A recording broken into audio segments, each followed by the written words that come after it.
छत्रपती अहो 200 वर्ष दहा नाही 20 नाही 30 नाही तब्बल 200 वर्ष पाच ताकदंडांत झोपून असलेला हा महाराष्ट्र अवघ्या 70 वर्षात लोकांना करण्याचा संकल्प माझ्याशी उभं केला.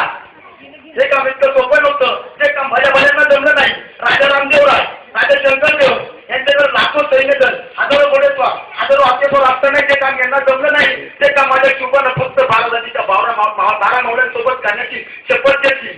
हे काम इतकं सोपं नव्हतं. खूप कठीण अतिशय कठीण अतिशय कठीण.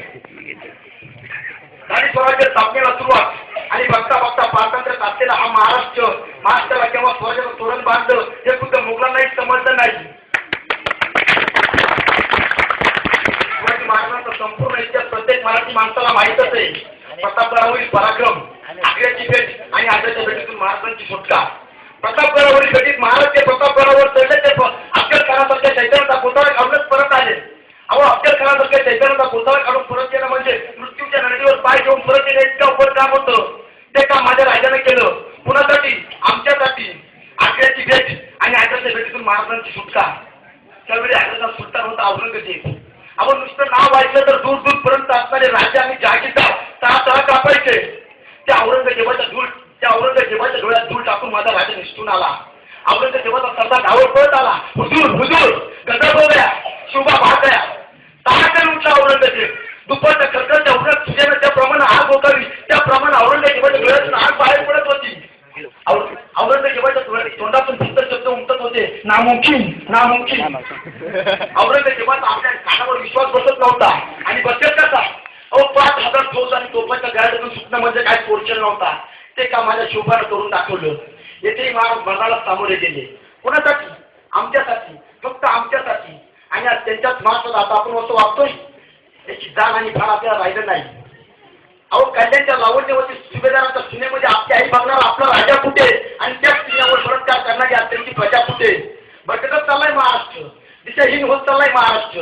अहो शिवाजी महाराजांनी इतकं मोठं स्वराज्य निर्माण केलं कारण त्यांच्याकडे दिशा होती की आपण करतोय काय आणि करतोय कुणासाठी.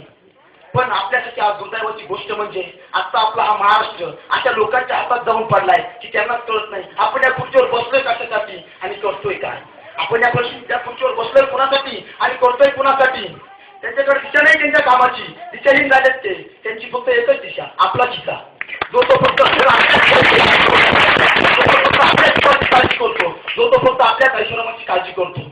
माझ्या राजाने केला असता विचार तर जगू शकला असता तो ऐश्वर्यात. जगू शकला असता तो सुखाची जिंदगी. पण नाही. त्याला काळजी स्वतःच्या सुखाची नव्हती. त्याला काळजी होती ती रयतेची. त्याला काळजी होती ती आमची. आणि आज त्यांच्यात महाराष्ट्रात अशी परिस्थिती दिल्लीत झालेली ती दुर्दैवी घटना आणि भ्रष्टाचाराबद्दल तर बोलायलाच नको. मग अशा परिस्थितीत वाटतं राजे पुन्हा या महाराष्ट्राला तुमची एकदा गरज आहे. कारण राजेच्या पणावर तुम्ही शिस्तीने टप्पा दिला सिद्धीला त्याच पणावरच्या पंचतारांची फतेमध्ये आज तुमचेच मावळे नाचवतात कल्याणच्या सुभेदारांच्या सुना राजरोज. राजेच्या अत्याचाराबद्दल होत नाहीत हातकलम. उलट केले जातात आणखी बळकट. आणखी एखादा अत्याचार करण्यासाठी आणि काळाकोटाचे प्रपंच चालवण्यासाठी. राजेचे तानाची बाजी मुरारबाजी सुद्धा बोलू लागले पुत्रांच्या भाषा. आपल्या डोळ्या दुखत आपल्या बायका पोरांची कत्तल होत असताना बदलत नाही त्यांच्या चेहऱ्यावरील रेषा. आणि तुम्ही गरजला होता मराठा तिचपा मिळवावा महाराष्ट्र धर्म वाढवावा. आता आम्ही करत असतो मराठा तिचपा खेळवावा महाराष्ट्र धर्म बुडवावा. राजे तुमची इच्छा होती हे राज्य व्हावं ही स्त्रींची इच्छा. आघाडी ज्या प्रमाणे वागतोय त्यावरून वागतोय हे राज्य नष्ट व्हावं हीच आमची इच्छा. मग अशा वेळी वाटतं राजे तुम्ही असायला हवं होतं. मग अशा वेळी वाटतं राजे पुन्हा जन्माला या. पण दुसऱ्या क्षणी वाटतं राजे तुम्ही नाही येत हेच बरं आहे.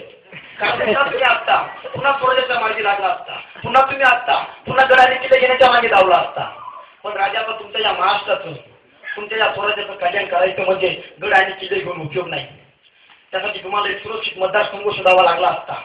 पण राजा आता मतदारसंघ सुरक्षित राजेच होतं. त्यासाठी तुम्हाला नेत्याच्या पुढे झुकावं लागलं असतं. पण आग्र्याच्या भेटीत मागच्या रांगेत उभं केलं. मग बांधणारपणे दरबार करणारे तुम्ही नेत्या पुढे झुकाल कसे आणि पुन्हा उभा राहील महाराष्ट्राचा स्वाभिमान. आणि मला नसेल पक्ष नसू दे अपक्ष म्हणून उभा राहील. तानाची बाजी मुळाबाजी माझ्या पाठीमागे असताना मला फिकीर कसली. पण राजाचा तानाची बाजी मुळाबाजी सुद्धा पहिल्यासारखे राहिलेच कुठं. आता ते कार्यकर्तेच नगरी सकाळी एकाकडे दुपारी दुसऱ्याकडे संध्याकाळीला जेवणावेळेला तिसऱ्याकडे दुसऱ्या दिवशी येतात.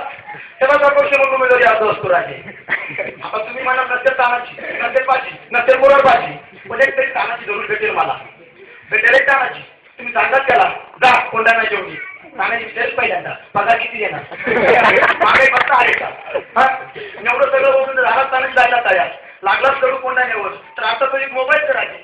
तानाजी गाडा ओरडत असेल, खाल्लं कोणतरी फोन करेल, काय तानाजी काय चाललंय, ओरडेन करतो काय ते का तुझं आपण चालू लढायचं खाली जागेवर पार्टी करू. एवढं सगळं ऐकल्यावर राजे तुम्ही म्हणाल नसते तानाजी नसू दे, नसतील लोक नसू दे, लढू जनतेसाठी, जगू रयतेसाठी, करू या लोकांसाठी. पण राजेची लोक तरी त्या लायकीची राहिलीच होती. पैसे घेऊन गेलं विकणारी बाई आणि पैसे घेऊन मत घेणारी माणसं यांच्यात तरी फरक उरलाय कुठं राजे. म्हणून वाटतं राजे तुम्ही नाहीये तेच बरं, पण वाटतच तुम्हाला यावेळी तर कधीतरी तर एक करा, येताना एक येऊ नका, माता जिजाऊंना बरोबर घेऊन या. कारण जोपर्यंत इथं माता जिजाऊ पैदा होत नाही तोपर्यंत. आणि जेव्हा जेव्हा आधी शिवाजीच्या जन्माला येतील ना राजे, तेव्हा तेव्हा नेत्यांना लोकांकडे जायची गरज राहणार नाही. लोक नेत्यांकडे येतील, आमच्या मतदारसंघात उभं राहा म्हणतील. आणि तेव्हा तेव्हा खरी असतं तुमच्या या महाराष्ट्राचं, तुमच्या या स्वराज्याचं सुराज्य होईल, चांगलं असं राज्य होईल. जय शिवाजी, जय महाराष्ट्र. आणि पवनला या ठिकाणी मंडळाकडून